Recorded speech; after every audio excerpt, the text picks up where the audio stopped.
राहुल गांधी आज प्रयागराज में थे और प्रयागराज में उन्होंने संविधान सम्मान सम्मेलन किया है। ये भाषण भारत के इतिहास की दिशा बदलने जा रहा है। जो कुछ राहुल गांधी ने कहा है, अगर आप उनके भाषण को पूरा सुने, आप उस भाषण के एक एक शब्दों पर विचार और मनन करें, विमर्श करें, तो आपको भारत का जो डीएनए है, जो भारत का जो चरित्र है, वो पूरी तरीके से बदलने जा रहा है राजनीति का।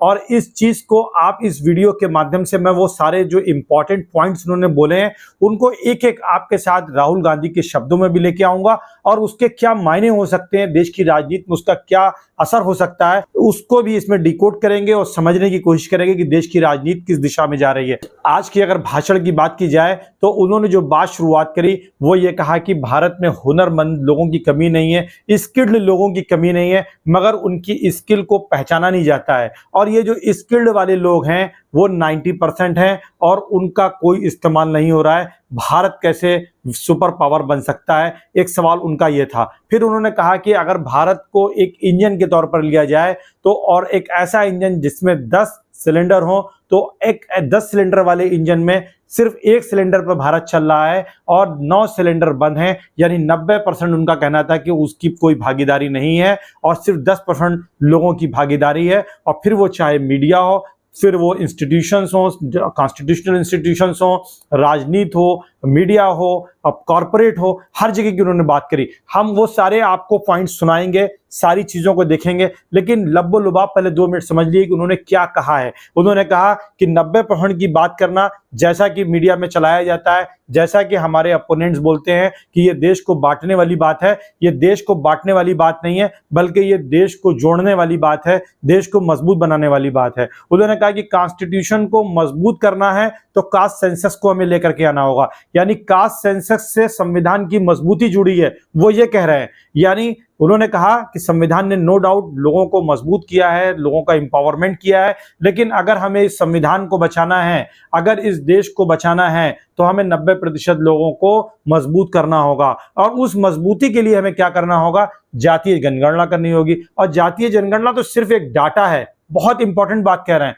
जातीय जनगणना मकसद नहीं है, ऑब्जेक्टिव नहीं है। जातीय जनगणना तो सिर्फ डाटा इकट्ठा करने भर का काम है।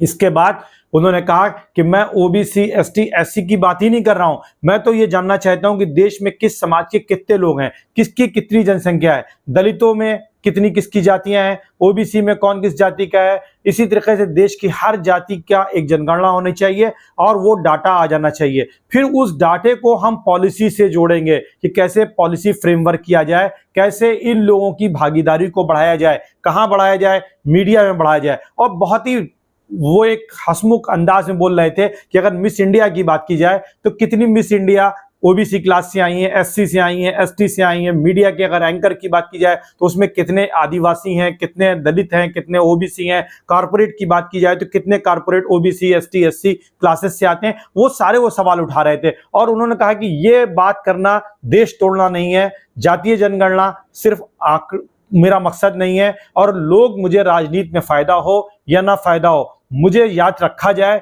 या ना याद रखा जाए, मेरा जो ऑब्जेक्टिव है देश के जो 90% लोग हैं उनकी भागीदारी को बढ़ाया जाए, उनकी जनसंख्या के अनुपात में उनको उनकी भागीदारी मिले। और ये बहुत बड़ा परिवर्तन है राहुल गांधी का, क्योंकि राहुल गांधी ने राजनीति का जो रास्ता चुना है वो पूरे देश को बदल के रख देगा। क्योंकि यही मांग तो जो छोटे छोटे रीजनल दल थे, जो जाति आधारित थे, जिन्होंने अपने अपने जातियों के आधार पर जातीय सामाजिक न्याय की मांग की थी, उस पूरे आंदोलन के स्वरूप को बदल दिया है, उस पूरे आंदोलन के नेचर को बदल दिया है। और अब उसका अगुवा जो है सबसे बड़े, नो डाउट आप कह सकते हैं कि तेजस्वी यादव बिहार के लीडर हो सकते हैं, अखिलेश यादव उत्तर प्रदेश में लीडर हो सकते हैं, लेकिन राहुल जो हैं पूरे भारत के सामाजिक न्याय के नेता के रूप में उभर करके आए हैं। और आज का भाषण अगर आप सुनेंगे और जिस पर उन्होंने कहा है कि ये काम हम करने जा रहे हैं, जातीय जनगणना तो सिर्फ एक उसका पड़ाव है, उसके बाद हम ये देखेंगे कि उस जातीय जनगणना का जो डाटा आया है उससे कैसे पॉलिसी बनाई जाए और उन लोगों की भागीदारी को उनकी जनसंख्या के अनुपात में सुनिश्चित कराया जाए,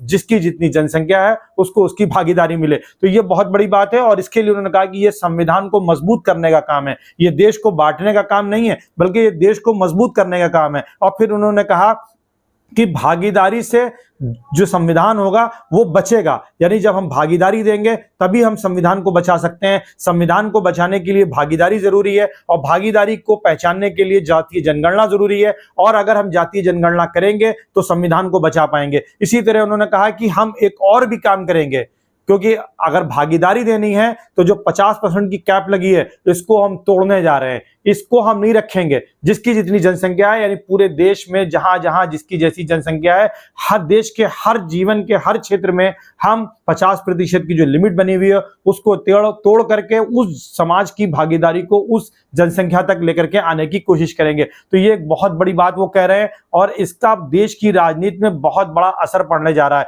फिर उन्होंने कहा कि मुझे सिखाया किसने, मेरा गुरु कौन है? उन्होंने कहा कि बीजेपी मेरी गुरु है, बीजेपी ने मुझे सिखाया है, उनसे मैंने सीखा है। और आज का भाषण अगर देश के इतिहास को न बदल दे तो आप कहिएगा। अगर राहुल गांधी ने इन सारी चीजों को इंप्लीमेंट कर दिया तो डेफिनेटली देश का इतिहास बदलने जा रहा है, देश की राजनीति बदलने जा रही है, देश की दिशा बदलने जा रही है। और राहुल गांधी ने ऐसा क्यों किया? देखिए, अगर आप राहुल गांधी की मनोदशा को समझें, जिस तरीके से उनके परिवार पर परिवारवाद का आरोप लगा, जिस तरीके से उनको पप्पू कहा गया, जिस तरीके से उनको मानसिक पीड़ाएं पहुंची, मेन स्ट्रीम मीडिया ने उनको पूरी तरीके से खारिज कर दिया, उसके बाद उनके अंदर एक परिवर्तन आ गया और उन्होंने और देखा कि जिस तरीके से अपर कास्ट के साथ कांग्रेस अपने वजूद के साथ खड़ी थी, उसका समर्थन नहीं मिला। भारतीय जनता पार्टी के साथ लगातार अपर कास्ट खड़ा रहा और एक तरीके से वो कहीं ना कहीं उनका वोट बैंक बन गया। उसके चलते उनके अंदर एक भावना आई और उस भावना में उन्होंने क्या कहा कि अब देश को बदलना है तो सामाजिक न्याय लाना पड़ेगा,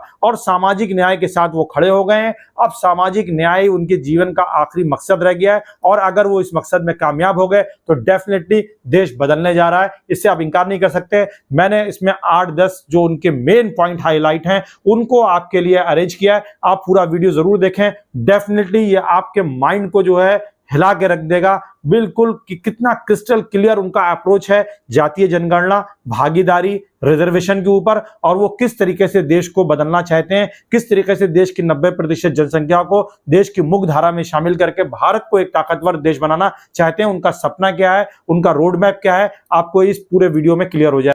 इस देश में हुनर की इज्जत है ही नहीं। जिसके पास स्किल है, जिसके पास हुनर है, जो काम करना जानता है, उसकी इज्जत है ही नहीं। रियलिटी है ये देश की। मान लो हिंदुस्तान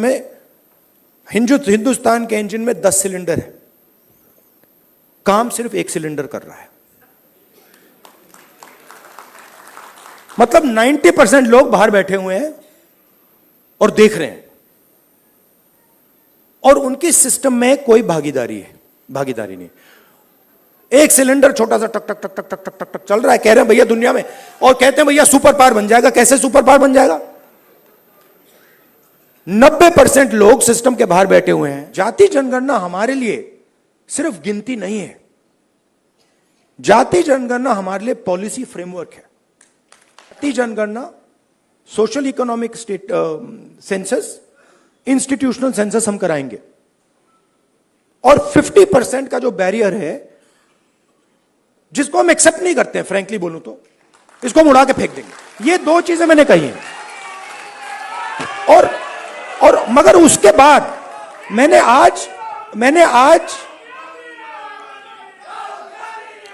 आज तक सुनिए आज तक